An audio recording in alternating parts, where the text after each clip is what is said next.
Hey, everybody. Welcome back to the reinvigoration, restart, whatever word we choose to use for the Man of Class podcast. It's been a couple years since I last recorded. I think I looked at last episode and I think it was 2022-ish time frame. So COVID was in full swing, probably on the tail end of COVID since it was sort of like I don't know, that whole past 2020 to 2023 was just a big blur. But that's when the last episode was. And I guess the reason I'm back now is I'd say because something has really become more clear to me. Just to fill everybody in. I never really stopped doing the work. I never stopped being curious. I never stopped assessing and figuring out and trying to find improvements and hacks and searching for meaning of life, all of those things. I never really stopped doing that work. I've always kept learning, building, reflecting. But I'd say something kind of settled in recently. I think the over perfection of needing it to be something. I think just in general, there was just a lot of aha moments that I'm sure we'll get into, as we go back into the podcast. A lot has changed, obviously. We moved out into the country, so we've got 5 acres now, which is beautiful territory. Um, just absolutely love it. Put in a big garden. Life really came in full swing. So like the homestead really took a lot of time getting the infrastructure put in, right? The garden, the orchard, the honeybees, the getting a tractor, all those things really ate up a lot of time. And so I'd say things are starting to become more back in balance, if you will. And so I just felt more called to bring the message back, to bring the reflection back.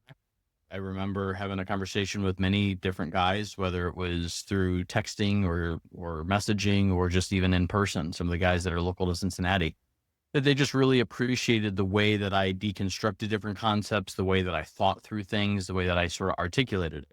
And so I thought if nothing else, I'd like it to be something that I could always go back to later in life. It could be something that future kids could tune into and learn something. But it was just a place to just be exactly what Man of Class was designed to be, which was a place to help men become the best versions of themselves, to find that exceptional life and to really get closer to, God, universe, source, whatever that means to you, but really find that peace and calm and purpose and become that version of you that is inside of you, but you may not know how to articulate it and do the things necessary to get all of the experiences that you want to experience in life. So I wanted to start this episode with an interesting highlight, if you will, an interesting insight. I was in church on Sunday, and this was probably another big change, getting back into church, getting back into religious aspects, again, trying to sort this out. But then also, when you have a young daughter, I think there's a lot of valuable insights there. I think it's a lot of things that have just been really interesting. She just family dynamics aside, it has been a really wonderful place to kind of get back to. And so I was at church on Sunday, and Pastor had said something. It was sort of in the middle of his sermon, and he said, "Peace is achieved through reconciliation, not compromise." And I'll be honest, listened through the sermon, was thinking, great and wonderful, lots of good little nuggets in there. But that quote really stuck with me. And I think part of it was because, honestly, I didn't really know what reconciliation was. Like, you hear the term all the time, but I think we use terms, but we don't necessarily understand what they are. Or if we were to say, how do you go define it? We wouldn't really be able to articulate it. And so, obviously, being in church, I couldn't just pull out my phone, or it didn't feel like it was appropriate to pull out my phone and start Googling and paying more attention to my phone than what was going on in the church. And but the more that I realized it, I think that this can be a way to explain why a lot of men say that they want peace, including myself, but never really actually had felt it. Peace is always this fleeting thing that we like to think that we have it, or it's something that we can hold on to, but then goes away, and we have to work really hard in order to maintain peace. And you mix in there with the hustle culture, and then it's, well, I have to grind and I got to hustle and I have to go do all these things. That doesn't really feel like peace, but we do it in the sake of peace because we need, peace can be defined by having an abundance of money or abundance of relationships and whatever all that means. It just means we have to show up and we have to usually, right, work really hard in order to go achieve that. And so I thought this was probably not only a good deep dive for myself to get into, but then also share what I found along the way and see, what message may resonate with you as well that you could take with you. Again, very timely as we think we're here January 5th, beginning of 2026, and fresh year, everyone has a fresh set of ambitious eyes as they go into the new year. And a lot of times it's meant with, I want more peace, I want more prosperity, I want more freedom, I want to become, more healthy, whatever that it might be. But then we never really get the things that we really ultimately want. And then call it into January, beginning of February, we hate ourselves. And then it gets into this back and forth tug of what can we really do? And can we really achieve this? And is this really meant for us? And it goes down into a lot of different spirals. So today I really wanted to slow down and unpack what reconciliation actually means and why it's different than compromise. Because I think, again, a lot of people tend to think, okay, reconciliation is really compromising, and why really peace, the thing that we're ultimately after, isn't possible without it. Essentially, why is it that when the pastor had said that, like, why is that actually true? And so, when I think not only just over my own life, but even talking to a lot of guys throughout the years, I get some, I'd say, similar themes. There's the busyness, being busy, but still feeling restless, having that successful nature, right? Whether it's the job or the wife or the money or the cars or whatever that it is, but still having that feeling of being unsettled, right? Like there's still something more out there. Maybe being able to provide, having that ability to be that leader and provider, but then still having that feeling of disconnected within the household or the community or even within work or within the company that maybe they had built. And then there's this whole faith piece too that's in there that I think a lot of guys wrestle with, where it's, they have faith and they learn some things, but then it doesn't necessarily feel like it's grounded or consistent. And it works in one aspect, but not in all the other aspects. And so how do we get a lot of this to start to make sense? And so, long story short, most men really aren't lacking, call it discipline or intelligence. There is discipline that's required, but they're really living with this unresolved tension. And so, we've been taught that peace comes from avoiding conflict, or at least I had in the past. But avoidance just really pushes that tension underground.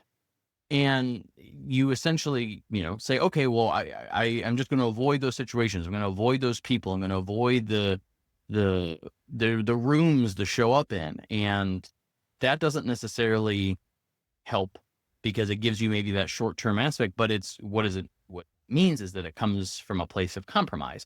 Because that means that you can no longer go to those areas that maybe you really once fancied, because you're trying to avoid all this conflict. Or maybe it's you avoid the holidays because it's just getting a lot of the family back together, and a year has passed. And so a lot of people have a lot of questions about how you're doing. And are you really, does that make sense? Why did you make that decision? Why did you move there? Why are you taking that promotion? Why are you not taking that promotion? There's can be a lot of questions. And so we tend to avoid or want to avoid a lot of that conflict. But that really just keeps that tension down below. So even if it didn't, the tension wasn't realized in that situation, doesn't mean that it's still not there. It just means that you pushed it down. So let's define what reconciliation actually is, because if we don't get this right, then really everything else starts to fall apart. So reconciliation, when I really, went and did some research on it, reconciliation is that act of bringing two things that are out of alignment back into the right relationship without abandoning that truth. And so in some ways, my engineering brain kicked in and I said, well, what does that really mean? It's really getting to root cause, right? If you have that conflict or that tension, that things, situation or whatever is out of alignment, treating a surface level condition doesn't necessarily mean that you've really solved it, but getting to reconciliation, which is to root cause of what that is, hearing and understanding, now all of a sudden you can start getting traction, right? That's just how we solve any problem, really. whether it's a deep technical, super feat of engineering, space shuttle type stuff, or whether that's just why isn't that the garden is producing as much produce as we'd like, right? A lot of this problems, can vary in difficulty and complexity, but really the problem solving aspect of that is still very similar. Getting to root cause, figuring out what's really wrong, changing that thing, and allowing the rest to unfold. And so when we're out of alignment, that means that tension can exist, and it exists for a specific reason. You can have like this great relationship, but you still doesn't mean that you have that comfort that you're ultimately seeking. So a lot of times people can come to the wrong conclusion where they say, oh, well, this just isn't the right relationship. Well, that's one interpretation, but that could be that comfort may not be the end result in what you ultimately want. Comfort and peace, a lot of these things we tend to overlap and say, yeah, those are the same thing, but really it's not. And so, a lot of this also is that we have to look at what the truth is of the situation and make sure that that stays intact. And so, this idea kind of popped in my mind where it was reconciliation doesn't really erase tension, it resolves it. So, this may sound confusing to you. A lot of men, I think reconciliation means smoothing things over, maybe meeting in that middle, which is that compromise, or keeping the peace. But that's really compromise at its bare essential. And so, I'd say more plainly, compromise focuses on the effects. It keeps things functional, but it doesn't really address root cause, right? It avoids what the real problem is. And so, usually what that means is that both people have to give up something. It's, I don't want you going out, drinking until 2 a.m. and it results in, giving up and having to have sacrifice. But it doesn't necessarily get to root cause. It doesn't really mean that both people feel truly heard. It means that this issue stays alive beneath the surface. So even though you can compromise and say, okay, I won't go out drinking until 2 a.m., doesn't mean that maybe that outlet or the reason why you felt like you needed to go out and drink until 2 a.m. or the space that you need to have away from whatever it is that is going on in your life doesn't mean that that still isn't true and that still isn't something that needs to be addressed. Okay. So compromise is often like the easy way out of reconciliation, but then that keeps the machine running, which is good to a certain stance, right? It kind of says, well, we don't really have a problem. We have a short-term thing that we just need to fix, but it never really fixes the thing that's broken. And so what you resist persists. That same thing that you're not addressing will come back in different flavors and different experiences and different random times that you may or may not actually want to have in your life. So really, that just means that reconciliation goes after the root cause. Now, why is this an issue and what truth hasn't been named and what, value still needs to be looked at? Reconciliation isn't about both people losing something, which is, again, what compromise kind of feels like. It's about both people really understanding something. That's why reconciliation produces peace, because peace only comes when the alignment is restored. It's when both people feel heard and their piece of whatever it is that they need in that situation, both in this is true for career, this is true for relationship, this is true for money, this is true for everything. But when you really reconcile, get to root cause and understand the things that are missing, then peace can come out. But that only can come out when that alignment is brought back. Okay. And so if neither person feels that either being seen or heard, then the issue doesn't really go away. It just waits. It hits the pause button. It hits the snooze button. And sooner or later, that problem, that issue, that annoyance, that whatever thing is bothering you is going to come back. And so that's why maybe you've experienced where you've tried something, you've gotten somewhat into a conflict, you kind of drifted away from conflict. It gave you that temporary calm, that lingering maybe resentment that's hidden under there. And maybe you feel like you're having that same argument months or maybe years later. Unreconciled issues, they don't die. They just go dormant. That's why peace feels temporary, but compromise is that strategy. So you can't build peace on unresolved truth. You still have to have that truth. You still have to have both parties that are trying to listen, to understand, and seek to not only hear, but also be heard. Okay. So with yourself, it might be saying the values that matter, but you're living in a different way. In marriage, it could be avoiding those hard conversations. leaning in. And a lot of times I don't think that we avoid because we don't know how to have those hard conversations without getting triggered and resulting in anger, frustration, and eventually blow up. Saying really bad things that we may not believe is true, but they just come out so quick and easy, and it's hard to get the words back into the box once they're out there. With work, it could be passive tensions. It could be unclear expectations that could be going on. With faith, it could be, having that motion, showing up and doing all the things, but it doesn't give you the meaning. It doesn't give you the fulfillment or the overall purpose. So most men lose that piece, not because they're doing too much, but because they're living out of the alignment with what they already know. Okay. So normally this is where I sort of open things up for questions, if you will. Something new that I wanted to do with this podcast was to have questions, because a lot of times what ended up happening is I'd put out a podcast episode and then I would get some text from friends that knew how to get a hold of me.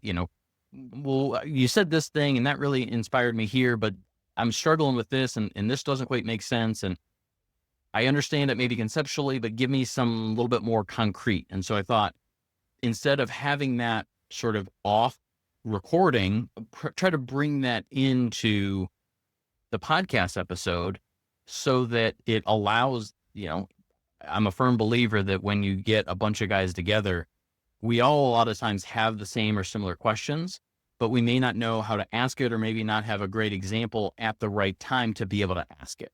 But that doesn't mean that when others do ask that question, we don't go, see, that's a good question. I didn't think of it right away, but I like that question. Yes, please answer that, because this, I think, could be the big ticket for me to unlock a much healthier, happier, more fulfilling life. So I did some pondering, and I asked around a little bit and said, okay, based on some of these things, give me some questions that we could kind of dialogue with. Right now, this is just me recording, me, myself, and I.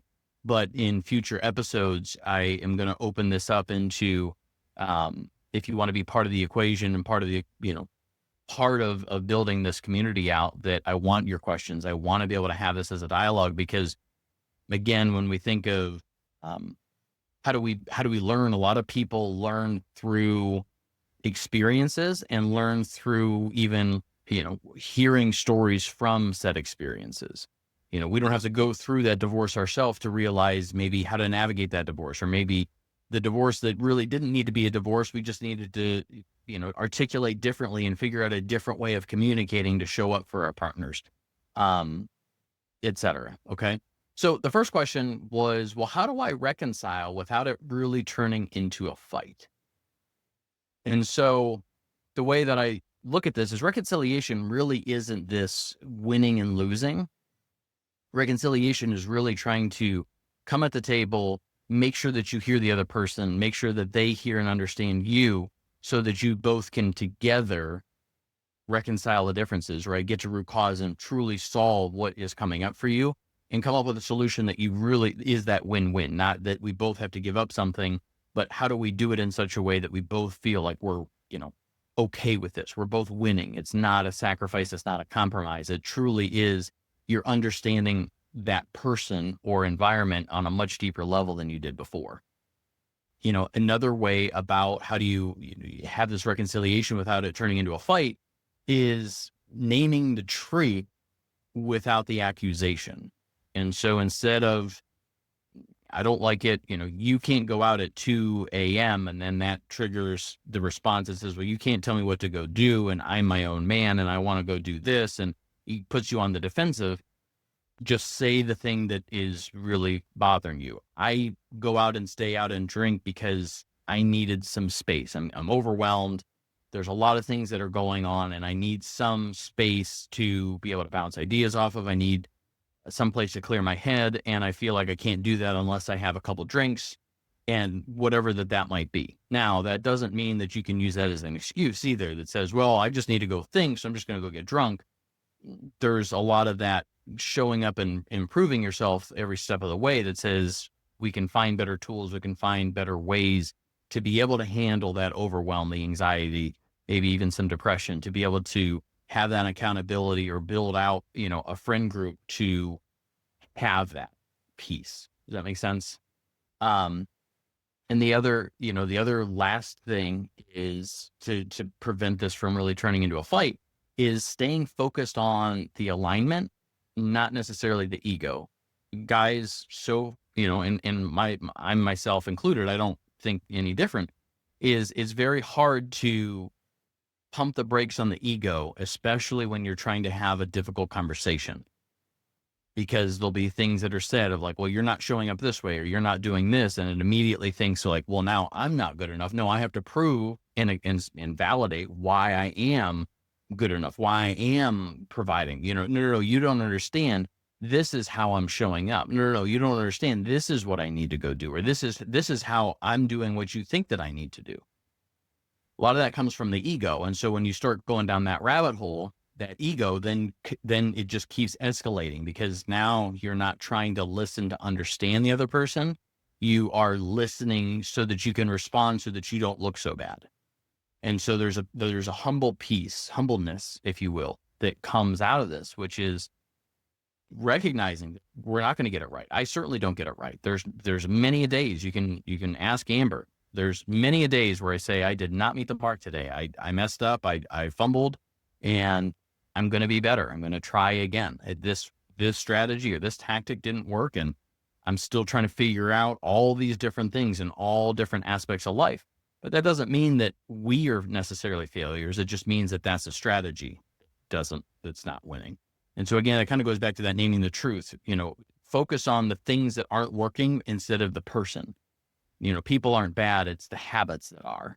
And so really being able to separate that out and recognize that whenever you have a difficult conversation with the right person, it's going to bring you closer together, because you're going to have to show up. You're going to have to be a little bit more vulnerable.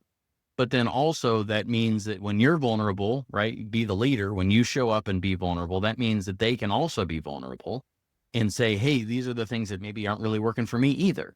And maybe there's an opportunity for you to help them. Right. But none of that can really take place if you're two egos that are just trying to combat and try to force the narrative of why one's right and the other one's wrong, and ultimately trying to get an apology out of the other person. That's when it really escalates into a fight, because you're looking at it as there's a winner and there's a loser in it, versus winning is both of us happy, both of us willing to feel like we can show up and share and truly reconcile, burn all the differences, and figure out how we can be working together on something instead of being pulled and tugged apart. So, if I boil that whole question down, reconciliation requires courage, but not necessarily volume. So the next question that I had gotten was, well, what if the other person won't reconcile? And again, a little bit of this is, it does take two people to tango, but that doesn't prevent, just because the other person doesn't reconcile, there's this thing in some relationships called, trust. How well do they trust you? So you can reconcile your side. You can say, okay, maybe you don't want to admit that there's anything that you could do better. Maybe you don't want to admit that there's anything, this is all on me. That's fine. So let's get to work and start figuring out where I can show up differently, how I can both be heard as well as, listen and hear you and give you what it is that you need. And again, that really starts with integrity, recognizing that you're not clean in this, and having that humble response that says, okay, let's get to work. You can't really control responses. That's the hard thing in life, is that you can't control the other person. You just could get to control how you show up. And, the way I always look and approach things is, if I can show up and at least know that there's nothing else that I could have done, I gave it my all. I tried my hardest. I tried my hardest to hear the other person. I tried my hardest to maybe articulate what I may need in that situation. That's the best of what you can do. And sometimes, reconciliation isn't a one-time event. It's not let's sit down, let's hash it out, let's figure this out, and then we're all done reconciled. Reconciliation can take a while. So if the other person doesn't want to reconcile and it's just you, then you just have to take ownership of the things that you've got. And I've seen this before where, somebody who didn't want to reconcile, it was like, I've done nothing wrong. It's all you. It's your fault. You just need to own it and move on. That's fine. I'll show up. I know I didn't do what I needed to do in that. So I'll show up and I'll try to listen and act with integrity and own the things that I need to own. And after them seeing my performance improve, now all of a sudden they're like, okay, he actually is listening. This isn't all just fluff. He really means what he says. And so now it softens their wall. So this whole, like, that person doesn't want to reconcile. It's just, they may not want to reconcile yet. They just have to get to the point where they feel comfortable and secure, you creating that safe space for them to be able to open up and then say, okay, now, yes, I'm probably not as perfect. I struggle with pride too. So don't be surprised if you hear that response a little bit later.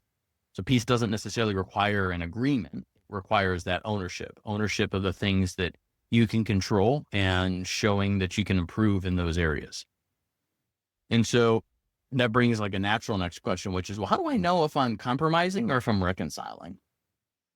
And so, the way that you can do this is start to ask some of these questions. Is truth being named in any of this? Or is this just you are doing this and I'm doing this? Is there truth? Is, me staying out at 2 a.m. and drinking, like, is that really that thing? Like, is that really true? Or was it only 10 o'clock? And maybe the hatred is you're not helping out with bedtime, whatever the case, the scenario is.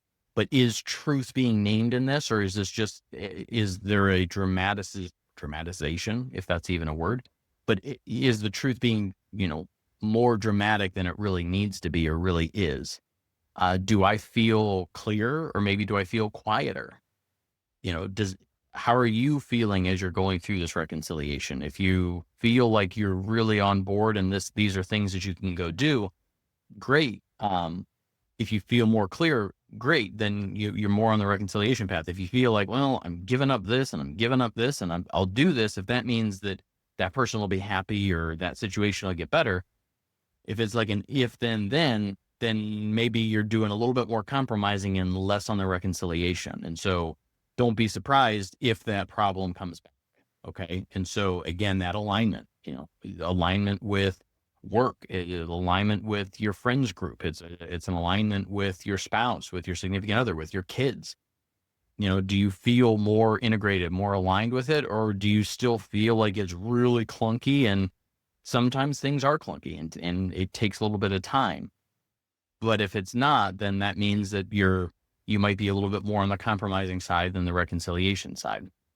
So bottom line is, if it continues to keep coming back, then it wasn't being reconciled. It was really compromising.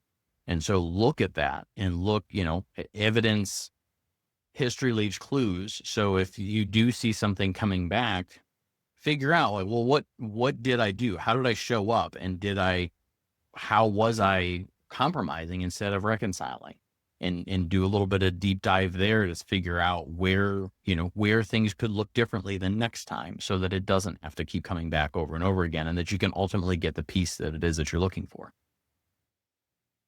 And so next question is, well, what if reconciliation means things have to change? It's yes. Sometimes the thing that we ultimately want requires a version of us that we're not really ready to go to yet, until we realize that, that addiction, that habit, that however it is that we're showing up from time and time again is really the reason why we're not at peace. Reconciliation doesn't necessarily mean that things won't change. It really means that you're hearing and seeing things that you may not have seen and heard before. And so when that's the case, then that also means that you may have to change. And things, change is ever present in the world today. We're constantly feeling change, and it could be change, whether it's in your specific friend group, it could be just how you're showing up. It could be your habits. I mean, the seasons change, like everything always changes. So at the end of the day, if reconciliation means that things have to change, then that's probably exactly why peace has been missing in the first place. Okay. So these are the sort of conversations that matter. These are the things that I think ultimately lead to, living a better life. And so going forward, my plan is to record every single one of these on Monday nights at 8 p.m. Eastern Standard Time. And so my situation there is that I am trying to bring topics and bring things and partner with people and pull in some cool guys that can help shed their perspective, maybe their story and different lessons that we can all share, so that it's not only us having to live our life and feel like we're isolated and having to figure this whole thing called life out on our own, but we really start to be able to tap into a larger group, a bunch of guys that we can, I've always heard this thing, men sharpen iron, or iron sharpens iron, and that's what men do. And so that's true, but what that also requires is that it's not fluff. It's not just everything's great, everything's going to be wonderful, you can do it. It's you're going to have some tough things, and in order to have the things that we ultimately want to have, that means we got to do and be different versions of ourselves, maybe not as, more painful than maybe what we would have initially thought. Okay. So that's the gist. Monday night, 8 p.m. Eastern is going to be what we're going to go do. And I'm going to be creating, I'll probably be recording this maybe like in a Teams meeting. And so guys that want to be part of that, guys that want to ask real questions, guys that want to bring real situations in that we can discuss and have that, that will be the way, I'll say, the mechanism or the logistics on how we're going to go do this. Okay. So for the men that, who know that they don't just want that insight, but really want that structure, accountability, and brotherhood, I'm also building this thing called a builder's mastermind. And so this is, again, for the men that are done drifting, they're done and ready, they're ready to reconcile their life with who they're called to be. There's no urgency, there's no pressure. You can join anytime, but it's really meant for helping to build that brotherhood and build that community of like-minded, but growth-minded guys that will constantly be challenging each other in order for them to level up and ultimately live the life that they've been called to go live. So, where in your life, maybe are you compromising and staying comfortable? I always try to, if you listen to any of the episodes, previously, I always try to end with some type of a question so that you can listen to it, take it away, and then say, okay, well, how am I going to take this with me moving forward? So where in your life are you compromising to stay comfortable instead of reconciling what you already know is misaligned?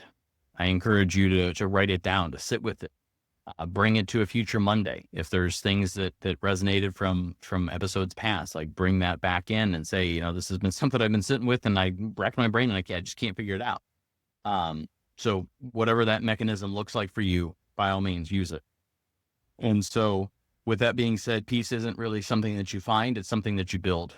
So with that, if you're looking for peace, if you're looking for prosperity, if you're looking for all these things, it's not just something that you go and find, it's something that you have to build brick by brick, which is also part of the reason why this whole builder's mastermind is coming front and center, and something that we're going to launch and make available for guys so that they too can build the life that they want to build.